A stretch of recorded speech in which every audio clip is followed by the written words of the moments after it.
I had the awesome pleasure of being in the presence of two NFL superstars recently, and here's what I learned.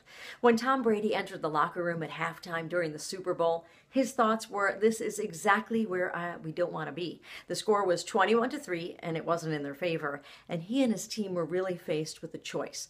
They could panic, or they could believe in the process that got them all the way to the most important game of the season.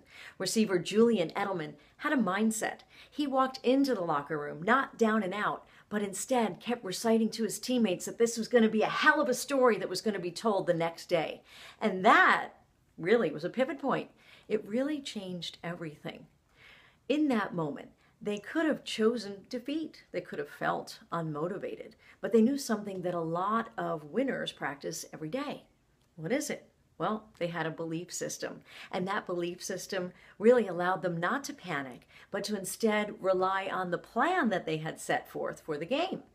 Now they had the skills, they had a process, and they believed in that process. They just hadn't executed the process in the first half of the game.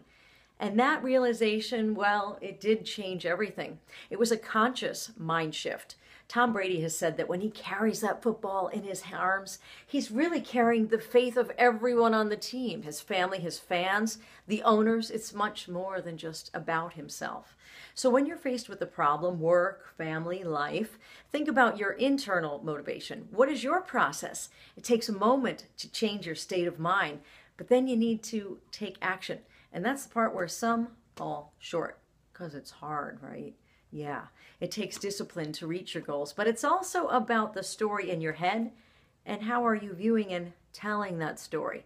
Does your story have a successful ending? What shifts need to happen in your mind to achieve success? Something to think about on a warm June day. So get out there, play ball, score some points, and win big. I'm Pat Laurie.